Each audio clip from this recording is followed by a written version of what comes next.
Update. Am I the a-hole for canceling my wedding? Original story.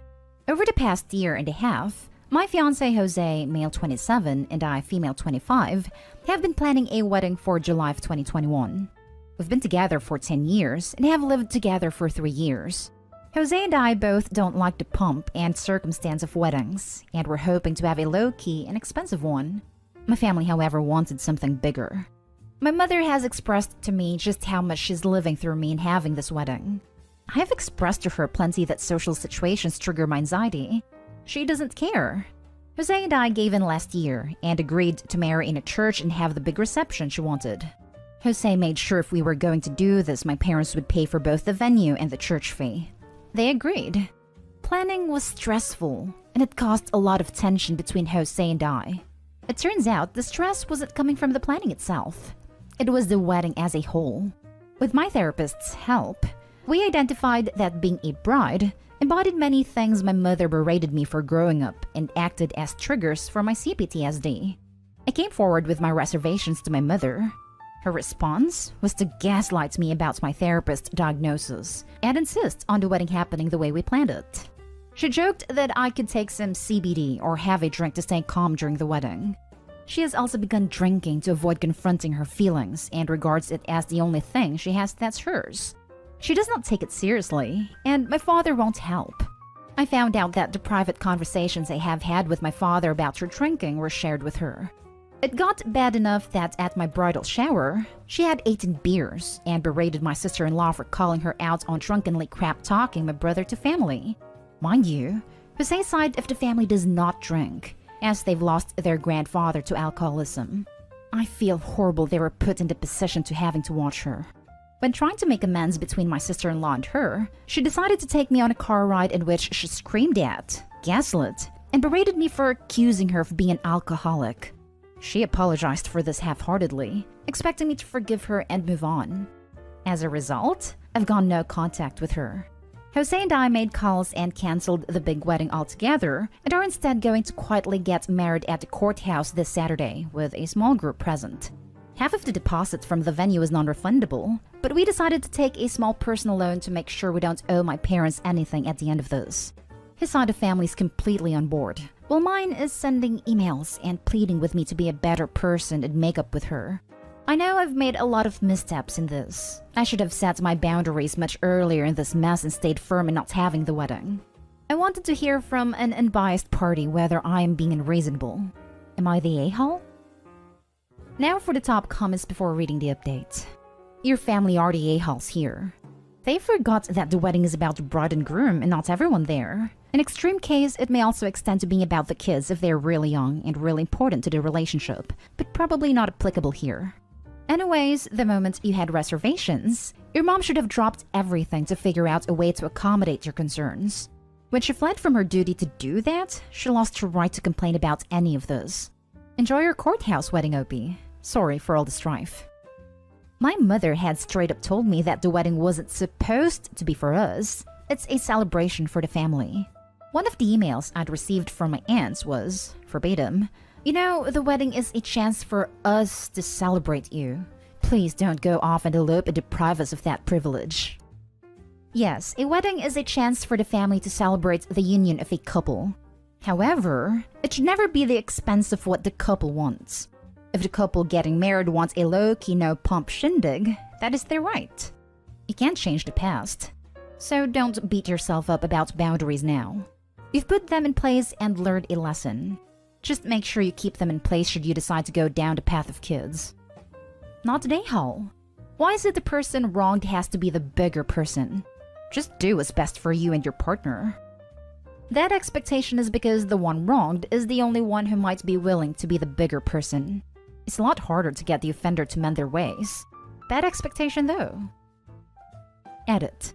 I'm floored, honestly, at how much traction this has gotten in the past few hours.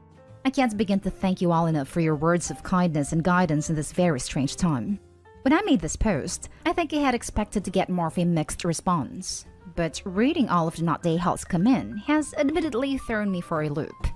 I've since subbed to many of the subreddits recommended to me by other survivors of narcissistic parents, and cannot thank you enough for y'all taking time out of your day to reach out. Jose and I will be remaining no contact with my mother and family going forward, and can't wait until the smaller, more intimate wedding this Saturday. For some needed context that's popped up in the comments a few times, the car ride I went on with my mother was not while she was drunk.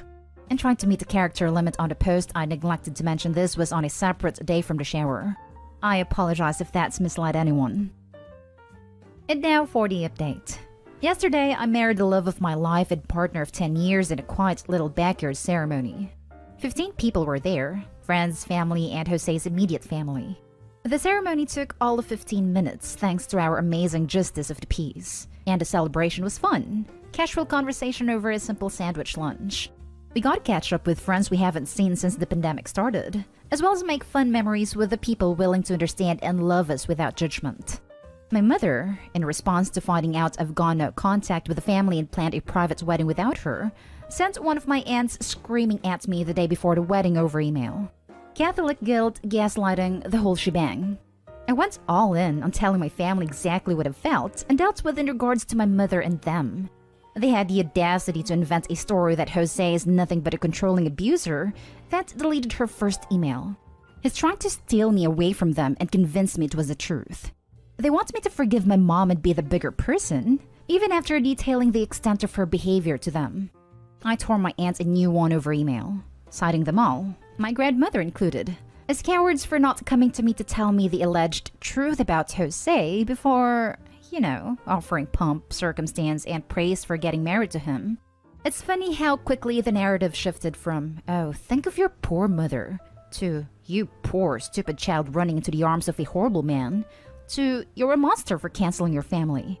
The block button has been my best friend. Within the last 72 hours, I've learned exactly what kind of family I was raised in. In a way, I mourned that it had to be like this. No contact with the people I thought were supposed to love me. What I have realized is their brand of love is conditional. My mother also demanded the money back for the venue, and we sent a check to her. She still has chosen not to cash it. We have ample documentation to prove we have provided her that check.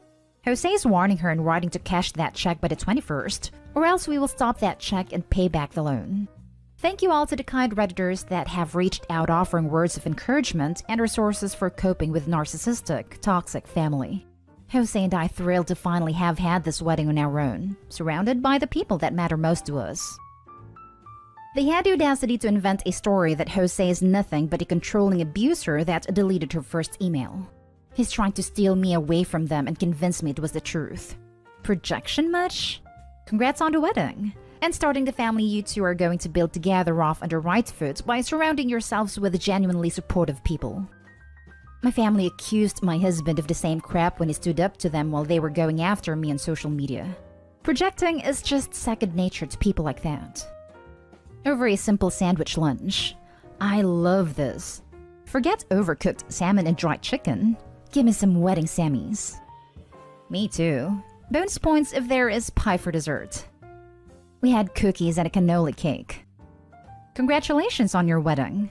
I'm glad you two could have your day the way you wanted to. Toxic families suck, but it sounds like you've at least married into a much kinder, more loving family. Best of luck to you both in all your future endeavors. Now for the next story. Am I the a-hole for uninviting someone to my wedding? Just this morning, one of my fiancé's friends sent a very nasty message into their group chat stating that he was upset and hurt for not being part of our wedding party. Mind you, he was asked. He was not at the same time as the others because I added another bridesmaid to my party, so our parties were uneven. He caused a huge stink about it in their group with other people stating that my fiancé was an a-hole and didn't communicate anything to him, and that he lied about everything. He told my fiancé that he will not be coming to the wedding because of this. I in turn asked him to call me because I'm not having any of this. He told me that my fiancé lied to him and didn't tell him anything. To my knowledge, we don't need to give reasons why we did not ask someone to be in our bridal party. He told me he doesn't want to be a replacement or a substitute for anyone who would bail on us. Mind you, no one bailed. We had originally asked one of our friends and his fiancé to be in our party, but they could not make it because they recently moved out of the state. At this time, they don't know if they can make it across the country to attend our wedding. We understand and are not upset or hurt by their decisions. I explained this to him, and he said that wasn't the point. He said he's upset that he wasn't originally asked to be in the bridal party. He can 100% be upset, and his feelings are valid. I'm sure a lot of people are upset that they weren't asked either. But we had a lot of tough decisions due to COVID, and we had to make a lot of cuts in our entire guest list altogether. On the phone, I told him that this is not about him. It's about me and my fiancé. This is our wedding, not his. I told him that if he thinks that my fiancé didn't approach the situation correctly, then he also is not approaching it correctly. My fiancé attempted to ask him if he was upset about anything because he told our friends he was upset. He told him no. Then right before he hung up the phone, he told him why he was upset. Although he did not give anyone any time to explain because he hung up. Throughout the phone call, he kept reiterating that he isn't making this about him, though his actions say otherwise. At the end of my phone call, I asked him, "Are you coming to the wedding?" He responded, "You're putting me on the spot?" I said yes. He then proceeded to hang up on me. After all of this, I removed him from our guest list. I don't want that kind of energy at my wedding. I will be happy to add him back if he apologizes to me and my fiancé as well as our friends for causing a scene. Am I the a-hole for removing him from our guest list? Edit. Please note that we asked the person and their partner to be in our bridal party who is no longer in the state. This person who is upset is my friend as well. I am not just uninviting someone who I have no relationship with. Now for the top comments. Not the a-hole. He can 100% be upset and his feelings are valid. I'm sure a lot of people are upset that they weren't asked either, but we have a lot of tough decisions due to COVID and we have to make a lot of cuts in our entire guest list altogether. This is the critical line for me, for a couple reasons. 1. You acknowledge the validity of his feelings. This shows you are genuine in your examination of the situation, rather than writing the person off whose opinion goes against yours. 2. Even if he legitimately feels slighted in this situation, his reaction is way out of proportion. A wedding is a celebration for adults. This guy's acting like a child. He told my fiancé that he will not be coming to the wedding because of this.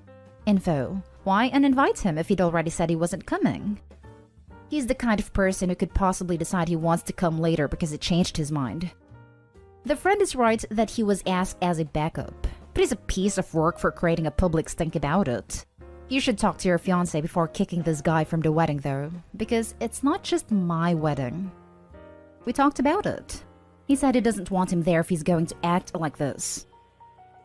Last story is titled, Am I the a-hole for not moving my 22 female engagement party plans around for my friend, 21 female, who didn't respond until last minute notice? Recently, my boyfriend of 3 years proposed, and I thought it'd be nice to do some sort of dinner or small party to celebrate it. I planned it to be towards the end of June, and let everybody know 2 months ago so people who were getting vaccinated had time to prepare. I let one of my friends from high school know, who I catch up with every once in a while. She's been going through mental health issues, and we would talk a few times each month. I sent her a text in April which she never opened on Snapchat, which is her only communication method since she doesn't like iMessage. I called her twice as well. One time where I called her after she called me and she answered, but there was silence and then she hung up. So I gave up trying after that because she didn't seem to care. I don't know what happened, but she was also active on Instagram too, posting often, so I left it at that. She finally opens the Snapchat 2 days ago and sends me tons of text on there, saying things like she wanted to come, like a week before it's supposed to happen. I couldn't really just change all my plans for her last minute since it wouldn't be fair for my guests already attending. My friend blows up when she starts questioning why I'm not accommodating her or making things easier for her to come and says I'm acting like a future bridezilla. I'll admit I do miss her and would have liked for her to come. She's also going through mental health issues, so she was also upset and crying. But I'm not sure what to do because I feel like she didn't care at the same time. Am I the a-hole if I don't move my engagement party plans around so my friend can come last minute notice? Edit. Thank you for the congratulations and well-wishing messages. I'm looking forward to being with my fiancé. And here's an example of the schedule/plans. For the girls, I was going to have a salon day where we could do nails, facials, massages, hair, etc., those sort of things. I called up the salon and we had an appointment made in May, and I'm not sure on their availability. So some places I had planned, I don't know how would work it out, because this was something I scheduled out for everybody to work out. I don't think it'd be fair to my other guests, so I asked if they'd like to come, when they either took a day off or moved their schedule around for this. This sudden change made it so everything would be affected for the people wanting to go, and I'm not uncertain how to go about that if she still wants to come. Not today, Hall. Are you serious? Why would you move it? Like, if she's this flaky just to contact, how do you know she'll even come if you accommodate her? This friend only communicates through Snap and refuses to use any other form of communication. Everyone else who was invited didn't have an issue. She's acting like a friendzilla. Entitled, thinking everyone else should inconvenience themselves to accommodate her. Not today, Hall. Your friend is acting like a child. Just tell her, sorry, it's too late to change the plans. I really hope you can make it. I'd ignore anything else she says. Not today, Hall. She was completely inconsiderate. She could have texted if she didn't want to speak, but at the same time experiencing mental health issues, so maybe cut her some slack. Tell her that your arrangements/plans are all set at this point, but you would love to see her and are happy to add a seat for her at dinner if she can make it. People put events on their calendars and schedule other things around them. It is ridiculous for her to expect you to move the date and inconvenience every invited guest to make it convenient for one guest.